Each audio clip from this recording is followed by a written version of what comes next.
Hello दोस्तों, कैसे हैं आप सब। स्वागत है आपका स्टॉक पिकर में। तो आज मैं आपके लिए लेके आया हूँ एक बहुत ही इम्पॉर्टेंट वीडियो जिसका टॉपिक होने वाला है ग्रे मार्केट प्रीमियम के बारे में। दोस्तों, आजकल सभी के दिमाग में ये चल रहा होता है कि ग्रे मार्केट प्रीमियम होता क्या है। जब भी कोई नया आईपीओ आता है सबसे पहले हम लोग जीएमपी के पास भागते हैं कि भाई ये जीएमपी है क्या, जीएमपी कितना चल रहा है। जीएमपी ज़्यादा अच्छा होगा हम लोग स्टॉक में अप्लाई कर देते हैं, आईपीओ में अप्लाई कर देते हैं। जीएमपी अच्छा नहीं होता है हम लोग अप्लाई नहीं करते हैं। तो चलिए, ये तो जीएमपी को हमने देख लिया कि हाँ इसके हिसाब से मार्केट में चलता है। लेकिन क्या हमने जानने की कोशिश की एक्चुअली में ये जीएमपी है क्या। आखिर क्या चीज़ें हैं जिसकी वजह से ये जीएमपी बदलता है, आखिर क्या चीज़ें हैं जो इसको डिराइव करती हैं। तो इस वीडियो के अंदर मैं इन सारी चीज़ों को डिस्कस करने वाला हूँ। तो हम लोग सबसे पहले इस वीडियो में डिस्कस करेंगे कि ये जीएमपी होता क्या है, जीएमपी यानी ग्रे मार्केट प्रीमियम चलता कैसे है और क्या कारण होते हैं कि इसमें ऊपर नीचे ये होता रहता है। दूसरी चीज़ हम लोग जो डिस्कस करेंगे कि इस मार्केट में ये जो ग्रे मार्केट है इसमें कौन लोग होते हैं जो ट्रेड करते हैं और क्या हम इसमें ट्रेड कर सकते हैं या नहीं कर सकते हैं, दूसरी चीज़। और जो तीसरी चीज़ है जो कि सबसे इम्पॉर्टेंट है, हम लोग इस चीज़ को समझेंगे एक डिटेल्ड एग्जाम्पल के साथ। एक हम लोग लेंगे कॉमन सा एग्जाम्पल और फिर हम उठाएंगे पास्ट के कुछ आईपीओ जिनके जीएमपी के बेस पे हम लोग देखेंगे कि जीएमपी का क्या रोल रहा है उनके लिस्टिंग प्राइस पे। तो इन सारे सवालों का जवाब मैं इस वीडियो के अंदर देने वाला हूं, तो कृपया वीडियो में एंड तक बने रहें। देखिए दोस्तों, अगर आपको रियली में सीखना है तो आज आप वीडियो में एंड तक बने रहें पेशेंस के साथ, तो आपको इस वीडियो के अंदर सारे सवालों का जवाब मिल जाएगा। तो बिना टाइम वेस्ट किए मैं शुरू करता हूं। इससे पहले आप चैनल को सब्सक्राइब कर लें और शेयर कर दीजिए किसी दोस्तों को, ताकि कोई भी नई वीडियो में इन्फॉर्मेटिव वीडियो लाता हूं तो आप तक पहुंच जाए। और टाइम वेस्ट नहीं करते, सीधे मेन पॉइंट पे आते हैं। तो सबसे पहले दोस्तों हम लोग समझते हैं कि ये बेसिकली मार्केट, ये जो मार्केट होती है अपनी, ये होती क्या है। मार्केट देखो दोस्तों, एक ऐसी चीज़ है जहाँ पे आदान प्रदान होता है चीज़ों का पैसों के साथ या फिर चीज़ों का चीज़ों के साथ। फॉर एग्जांपल, आपने कुछ सब्जी ली, उसके लिए आपने उसको दिए पैसे, तो ये आपकी ये एक मार्केट हो गई। ठीक है, सेम चीज़ हो सकता है शेयर के साथ में भी। शेयर में भी ऐसा ही होता है, आपने क्या लिया, आपने शेयर लिए और शेयर के बदले में आपने पैसे दे दिए, या फिर आपने पैसे दे दिए उसके बदले में शेयर ले लिए। तो ये जो आदान प्रदान हो रहा है, लेन देन हो रहा है, इस चीज़ को कहते हैं मार्केट। ये मार्केट में होता है। अब हम लोग दोस्तों ये समझते हैं कि चलिए ये तो हो गई शेयर मार्केट के बारे में। अब हम समझते हैं ये मार्केट होती कितने टाइप की है। तो ये जो मार्केट होती है कुल मिला के तीन प्रकार की होती है। एक होती है वाइट मार्केट, एक होती है वाइट मार्केट, दूसरी होती है ब्लैक मार्केट और तीसरी होती है आपकी ग्रे मार्केट, जो कि आज हमारा टॉपिक रहेगा। तो सबसे पहले हम इन तीनों चीज़ों को लाइन समझते हैं। तो सबसे पहले हम जानते हैं कि वाइट मार्केट क्या होती है। वाइट और ये मार्केट, दोस्तों राइटिंग पे ध्यान मत देना, चीज़ें समझ में आनी चाहिए, वो इंपॉर्टेंट है। देखो वाइट मार्केट क्या होता है। जैसे कि वाइट मार्केट, एक तो सबसे इसकी पहली क्वालिटी होती है कि ये एक लीगल होता है। दूसरी जो इसकी क्वालिटी होती है कि अगर यहाँ पे कोई लेन देन होता है और अगर उसमें कुछ गड़बड़ी होती है तो आप जा सकते हैं किसके पास, आप पुलिस के पास जा सकते हैं, आप कोर्ट के पास जा सकते हैं कि भाई इसने मेरे साथ फ्रॉड किया है। तो उसकी वाइट मार्केट में जो भी लेन देन होगा, अगर उसमें कोई फ्रॉड होता है तो आप एक लीगल एंटिटी के पास जा सकते हैं। यानी जो वाइट मार्केट में जो भी लेन देन होगा वो आपका लीगल होगा, प्लस उसको कोई ना कोई एंटिटी होगी जो रेगुलेट कर रही होगी। अब हम लोग समझते हैं वाइट मार्केट के एग्जाम्पल क्या है। तो वाइट मार्केट के एग्जाम्पल में सबसे पहले आता है अपना, एक तो एनएसई और दूसरा बीएसई, जहाँ पे हम लोग के जो स्टॉक लिस्टेड होते हैं, जैसे नेशनल स्टॉक एक्सचेंज हो गया आपका और एक बॉम्बे स्टॉक एक्सचेंज हो गया। तो दोस्तों क्लियर हुआ, वाइट मार्केट सिंपल सी चीज़ है, एक ही लीगल एंटिटी है और यहाँ पे कंट्रोल भी रहता है। अगर आपको कुछ फ्रॉड होता है तो आप इसमें कोर्ट के पास जा सकते हैं, पुलिस के पास जा सकते हैं। और ये लेन देन कहाँ पे होता है, जैसे मान लो आपका इसका एग्जांपल हो गया नेशनल स्टॉक एक्सचेंज या फिर बॉम्बे स्टॉक एक्सचेंज। दूसरा आता है ब्लैक मार्केट, देखिए ब्लैक मार्केट में क्या होता है, ब्लैक मार्केट में इलीगल धंधा होता है। Black market is an illegal thing, illegal चीज़ है ये। और अगर इसमें आप पकड़े जाते हैं तो इसमें, अगर मान लो इसमें आप पकड़े जाते हैं तो आप पुलिस या फिर कोर्ट आपको पेलती है खूब। और ब्लैक मार्केट में जो भी लेन देन होता है वो लीगल नहीं होता है, और उसमें अगर आपके साथ कोई फ्रॉड होता है तो इसकी इसका जिम्मेदार कोई नहीं होता है। यानी अगर आपके पास फ्रॉड हो गया तो एक तो आपकी ही जिम्मेदारी है, दूसरी चीज़ अगर आप इसमें फंसते हैं तो गवर्नमेंट और आपको परेशान करेगी, या फिर गवर्नमेंट की जो एंटिटीज़ हैं जैसे पुलिस हो गई तो आपको और परेशान करेगी। जैसे इसका एग्जाम्पल हो गया, वो हो गया स्मगलिंग, तो ये हो गया आपका ब्लैक मार्केट। अब हम लोग दोस्तों समझते हैं कि ग्रे मार्केट क्या होता है, जो कि हमारा मेन इसका टॉपिक है, ग्रे मार्केट। तो देखिए ग्रे मार्केट क्या होता है, ये एक ऐसी एंटिटी होती है जो होती तो लीगल है। लीगल हुआ ना, क्या मतलब अगर आप ग्रे मार्केट में कोई लेन देन कर रहे हैं तो वो लीगल होगा, मतलब गवर्नमेंट या मतलब आपको किसी भी केस चीज़ में पकड़ा नहीं जाएगा अगर आपने लेन देन किया, जैसे आपने शेयर्स खरीदे या फिर कुछ बेचा, तो इसके लिए ऐसा नहीं होगा कि आपको कोई कोर्ट में ले जाए या फिर आपको कुछ हो जाए। लेकिन जो इसकी दूसरी जो खामी होती है वो ये होती है कि इसको रेगुलेट कोई नहीं करता है, इसमें रेगुलेशन कोई नहीं है। यानी इन केस जैसे मान लो दो एंटिटीज़ के बीच में आदान प्रदान हुआ चीज़ों का, फॉर एग्जांपल आपने शेयर खरीदे किसी कंपनी के मालिक से ग्रे मार्केट में, तो अगर मान लीजिए उसने अपने शेयर देने से बाद में इनकार कर दिया, तो आप इसको ले जाके आप कोर्ट में नहीं ले जा सकते कि भाई इन्होंने मेरे साथ फ्रॉड किया, आप इसको सज़ा दीजिए। क्यों? क्योंकि इसको कोई एंटिटी रेगुलेट नहीं करती है। लेन देन बुरा गलत नहीं है, लेकिन इसको देखने वाला भी कोई नहीं है। यानी अगर आप फ्रॉड होता है तो इसके जिम्मेदार भी खुद आप ही हैं। तो ये होती है दोस्तों ग्रे मार्केट। अब हम लोग समझते हैं ग्रे मार्केट को एग्जाम्पल के साथ, जो कि होगा बिल्कुल हमारे आईपीओ से रिलेटेड, कि अब ये जो शेयर्स के प्राइस ऊपर नीचे होते हैं वो क्या चीज़ है एक्चुअली में। तो सबसे पहले हम लोग समझते हैं दोस्तों एग्जाम्पल के साथ में। जैसे मान लीजिए एक इंसान है बी, एक इंसान है ए, ठीक है, और एक इंसान है बी। ये जो बी है ना, ये कंपनी का मालिक है, ये कंपनी का मालिक है। इसने क्या किया, ये अपना आईपीओ ला रहा है, ये अपना आईपीओ ला रहा है, और इसने अपना जो आईपीओ का इशू प्राइस है वो रखा 150 रुपये। इसने 150 रुपये रखा। अब ये जो ए बंदा है ये काफ़ी स्मार्ट बंदा है। इसने क्या किया, इसने पूरी एनालिसिस करी स्टॉक की, इसने स्टॉक की एनालिसिस करी, और इसको लगता है भाई ये जो अगर शेयर है 150 का, ये जो मार्केट में आने वाला है, अगर मैं इसको पहले ही ख़रीद लेता हूँ 200 रुपये देके, क्योंकि इसने ऐसा समझा कि ये कंपनी का ग्रोथ पोटेंशियल बहुत ज़्यादा है, यानी ये फ्यूचर में हो सकता है 200-250 भी लिस्ट हो जाए और फ्यूचर में और ज़्यादा शेयर के प्राइस चली जाए। तो इसने क्या किया, ये बी के पास गया कि भाई मेरे को आपका शेयर चाहिए और मैं आपको इसकी 200 रुपये वैल्यू दूंगा। कितना रुपये दूंगा? 200 रुपये दूंगा। तो बी ने भी सोचा चलो भाई क्या पता कहीं ऐसा ना हो कि मार्केट में 150 की जगह हमारा 150 पे ही लिस्ट हो, या फिर कहीं ऐसा ना हो कि उससे 150 भी से कम में लिस्ट हो जाए, तो बी को तो घाटा हो जाएगा। तो इसलिए इसने सोचा चलो 200 रुपये में इसको बेच देते हैं। लेकिन यहाँ पर जो सबसे इंपॉर्टेंट चीज़ ये है कि ए ने बी के साथ जो ट्रेड करा वो एक सिर्फ आपका भरोसे पे चल रहा है। यानी ए ने बोला कि मुझे आपसे 1 लाख शेयर खरीदने हैं, बी ने बोला ठीक है हम आपको 1 लाख शेयर दे देंगे 200 रुपये के हिसाब से।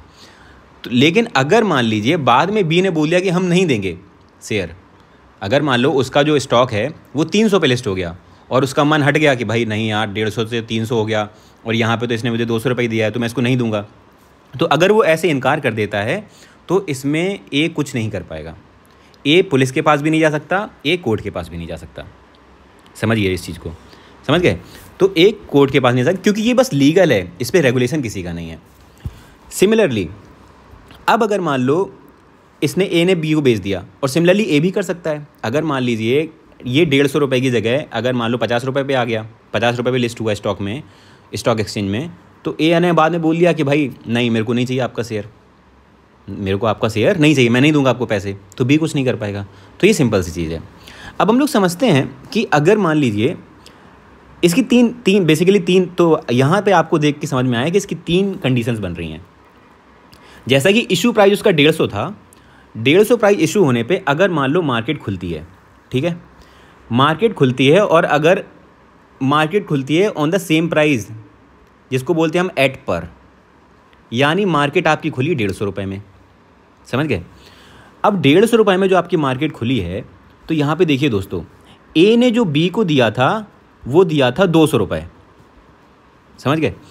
ए ने बी को 200 रुपये दिया, तो अब अगर मान लो मार्केट 150 पे ही ओपन हुई तो इसमें घाटा किसका हुआ? साधारण सी बात है, घाटा ए का हुआ। क्यों? क्योंकि उसने ग्रे मार्केट में उसको 200 रुपये खरीद लिया था और बी ने उसको बेच दिया था, लेकिन जब ये लिस्टिंग हुई तो ये सिर्फ 150 का ही लगा, तो इसमें ए का ₹50 का लॉस हो गया, यानी अब ए जो है वो बी को ₹50 पे करेगा। ठीक है, एक चीज़।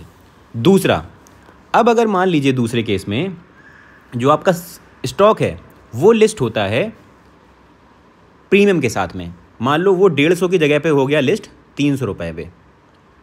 ठीक, तो यानी आपका जो ए था, ए ने ₹200 दिए थे बी को एक शेयर के लिए, लेकिन ये जो शेयर है ये लिस्ट हो गया 300 पे, यानी लिस्टिंग के बाद में अब बी को पर शेयर, बी जो है वो ए को पर शेयर के हिसाब से प्लस ₹100 देगा। क्यों? क्योंकि दोस्तों ए ने बी को दिया था, बोला था कि मैं आपका शेयर ₹200 में खरीद रहा हूँ, अब स्टॉक एक्सचेंज में वो 300 का लिस्ट हो गया, यानी बी को ₹100 देना पड़ेगा ए को। और एक तीसरी कंडीशन में क्या होगा कि अगर ये डिस्काउंट पे खुल जाता है, तीसरा डिस्काउंट पे खुल जाता है, इसे बोलते हैं हम लोग एट प्रीमियम पे खुलता है, और इसको बोलते हैं डिस्काउंट में मान लीजिए अगर वो 150 की जगह पे ₹70 का ही खुला, अगर मान लीजिए ये ₹150 की जगह ₹70 पे खुला, तो ऐसे केस में क्या होगा दोस्तों कि जो ए ने जो पैसा दिया था वो दिया था 200, किसको दिया था? बी को। अब ये लिस्ट हुआ कितने का? सिर्फ 70 का। तो इसमें लॉस किसका हुआ? इसमें लॉस हुआ ए का, और अब ए बेसिकली दे रहा है ₹130 बी को। क्यों? क्योंकि बी ने जो शेयर इशू करा था, वो करा था ₹150 का रेस्यू करा, लेकिन वो स्टॉक एक्सचेंज में जाके लिस्ट हुआ ₹70 पे, और ए ने ऑलरेडी ₹200 की बात डील कर ली थी बी के साथ, तो अभी इसको ए आपका बी को ₹130 देगा, यानी यहाँ पे ए घाटे में है और बी फायदे में है। क्यों? क्योंकि स्टॉक एक्सचेंज पे तो उसका 70 में लिस्ट हुआ, लेकिन ये बंदा तो उसको 200 दे रहा था, तो किसका फ़ायदा हो गया? बी का फ़ायदा हो गया। तो ये 3 कंडीशन है, यानी अगर आपका सेम प्राइस पे लिस्ट होता है तो आपको ए का लॉस है और बी का फ़ायदा है। दूसरा, अगर प्रीमियम के साथ लिस्ट होता है तो बी का फ़ायदा है और ए का लॉस है, क्योंकि ए ने क्योंकि ऑब्वियसली ए का फ़ायदा है क्योंकि ए ने कम प्राइस पे खरीद लिया था। और डिस्काउंट में क्या होगा कि ए का घाटा है और बी का फ़ायदा है, क्योंकि वो डिस्काउंट पे आया और इसने पहले से ज़्यादा रुपए दिया था। तो ये तीन केसेस होते हैं। लेकिन दोस्तों सबसे इंपॉर्टेंट चीज़, ये जो ग्रे मार्केट प्रीमियम होता है ये आपका वेरी करता रहता है। ठीक है, तो अब जैसे मान लीजिए इसमें आ गया कि जैसे अभी तो जो कंपनी का जो पोटेंशियल होता है ना, तो जो जैसे ए है और ये बी है, अब अगर ए ने बी से अगर ग्रे मार्केट में ₹150 की जगह ₹200 का ख़रीदा है, तो उसके पीछे उसने एनालिसिस करी होगी, उसको लगा होगा कंपनी अच्छा परफॉर्म करेगी। तो इसी एनालिसिस के बेस में बहुत सारे लोग शेयर्स एक दूसरे से लेन देन करते हैं ग्रे मार्केट में। तो ये जो लेन देन आपका हो रहा है ये ग्रे मार्केट है। अब अगर वो ₹150 वाला IPO जो कि इशू प्राइस था और वही 150 का IPO ए ने ₹200 का लिया, तो यहाँ पे जैसे इशू प्राइस था ₹150 और ए ने प्राइस दिया ₹200, यानी ए ने कितना एक्स्ट्रा दिया? ₹50 एक्स्ट्रा दिया। कितना एक्स्ट्रा दिया? ₹50 एक्स्ट्रा दिया। यानी ये जो ₹50 है इसको बोलते हैं प्रीमियम। ये क्या हुआ आपका? प्रीमियम हुआ आपका। यानी जो ग्रे मार्केट में जो प्रीमियम है वो ₹50 है। क्यों ₹50 है? क्योंकि ए ने ग्रे मार्केट में बी से ₹50 एक्स्ट्रा देके एक शेयर खरीदा, तो उसका जो ग्रे मार्केट में जो प्रीमियम है वो ₹50 है। तो यानी जो हम लोग GMP देखते हैं वो यही ग्रे मार्केट का प्रीमियम है, ₹50।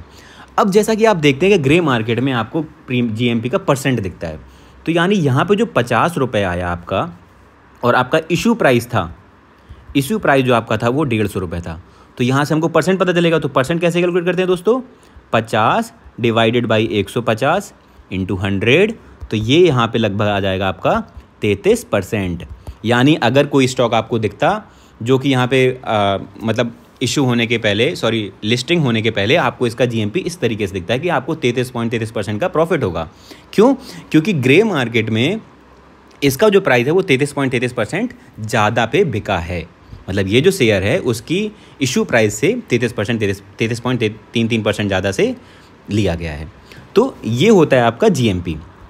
अब GMP क्यों एक आपको सही आइडिया देता है? देखिए दोस्तों, GMP आपको इसलिए एक एक्यूरेट आइडिया देता है क्योंकि यहाँ पे बड़े बड़े इन्वेस्टर आते हैं।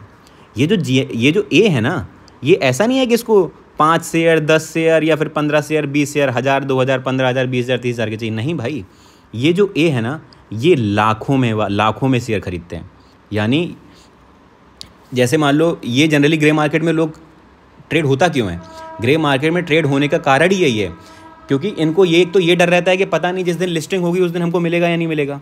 दूसरी चीज़, जिनकी अगर कैपेसिटी बहुत ज़्यादा होती है, हो सकता है एक आईपीओ के थ्रू उनको वहाँ पे मतलब जो आईपीओ के थ्रू उनको उतना मिल ही नहीं पाए, तो अगर इनको बहुत ज़्यादा क्वांटिटी चाहिए है तो इसलिए ये लोग ग्रे मार्केट में ट्रेड करते हैं और इसलिए ये ग्रे मार्केट प्रीमियम चलता है। अब ग्रे मार्केट में ट्रेड कर रहा है तो भाई ग्रे मार्केट कुछ प्रीमियम होगा, ग्रे मार्केट कुछ प्राइस होगा। अब अगर वो प्राइस है तो वही प्राइस से आपका डिसाइड होता है वो प्रीमियम, और इसी प्रीमियम को बोलते हैं हम लोग ग्रे मार्केट प्रीमियम। समझिए दोस्तों। तो ये आप तो अभी तक हम लोग क्या क्या समझे हैं कि जीएमपी होता क्या है और जीएमपी बेसिकली किस लोग जीएमपी में क्यों अप्लाई करते हैं, मतलब जीएमपी में ग्रे मार्केट में लोग क्यों ट्रेड करते हैं, क्यों? क्योंकि उनको बहुत ज़्यादा क्वांटिटी चाहिए होती है। और ग्रे मार्केट से हमें क्यों एक सही आइडिया चलता है, क्योंकि ये बड़े इन्वेस्टर होते हैं, ये पूरी एनालिसिस करते हैं और इनको एक आइडिया होता है। अब जैसे मान लो 10 लोग आए हैं, जैसे 10 लोग आए हैं, 10 लोग खरीदने आए हैं, ये बोल रहा है 8 रुपये, ये बोल रहा है 9 रुपये, ये बोल रहा है 12 रुपये, ये बोल रहा है 8 रुपये, तो इसका जो भी एवरेज प्राइस रहता है ना वो उससे डिसाइड हो जाता है। तो फिर मतलब एक कंसेंट आ जाता है। फिर जब ये 12 वाला होगा कि भाई अरे यार ये तो बंदा 9 रुपये में दे रहा है तो मैं क्यों 12 दूँ, तो ये कम प्राइस पे आ जाएगा। तो ऐसे करके स्टेबलाइज होकर आपका एक नेट मान लो प्राइस आ गया 9, तो ये आपका 9 प्रीमियम आ गया। यानी आपका अगर प्राइस 150 था तो 159 पे बेचने लग जाएगा। तो सेम चीज़ फिर आपको रिफ्लेक्ट होती है स्टॉक मार्केट में।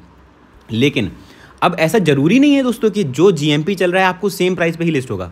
मान लीजिए आपका 150 का इश्यू प्राइस था, 200 में उस बंदे ने लिया, प्लस 50 का उसका प्रीमियम था, लेकिन हो सकता है ये प्लस 100 पे लिस्ट हो जाए, बिल्कुल हो सकता है, क्योंकि ये तो मार्केट है ना, ये मार्केट है। ये जीएमपी जो है वो आपको एक मोटा आइडिया देता है। जीएमपी आपको आइडिया देता है कि लगभग इतने % के आसपास रहेगा, वो नहीं रहेगा, उसके आसपास रहेगा। तो ये होता है जीएमपी। अब हम लोग ये चीज़ समझते हैं एग्जाम्पल के साथ में। तो सबसे पहले हम लोग जाते हैं इस पे।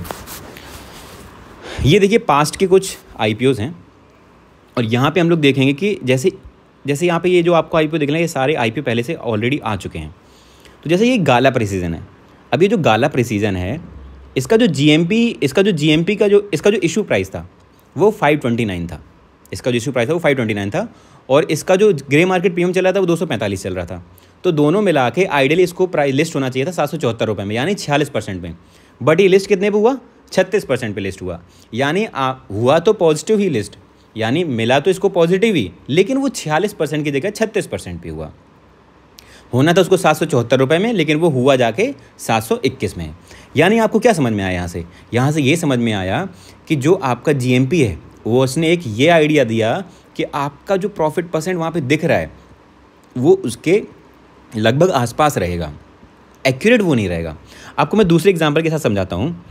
जैसा कि एक इम्पॉर्टेंट एग्जांपल था जिसमें, हाँ ये देखिए प्रीमियर एनर्जीज़ का देखिए भाई, बहुत ट्रेंडिंग पे चला था ये आईपीओ। इसमें आप देखेंगे कि ये जो प्रीमियर एनर्जी था इसका 450 का इशू प्राइस था, 487 का इसका ग्रे मार्केट चल रहा था, प्रीमियम चल रहा था।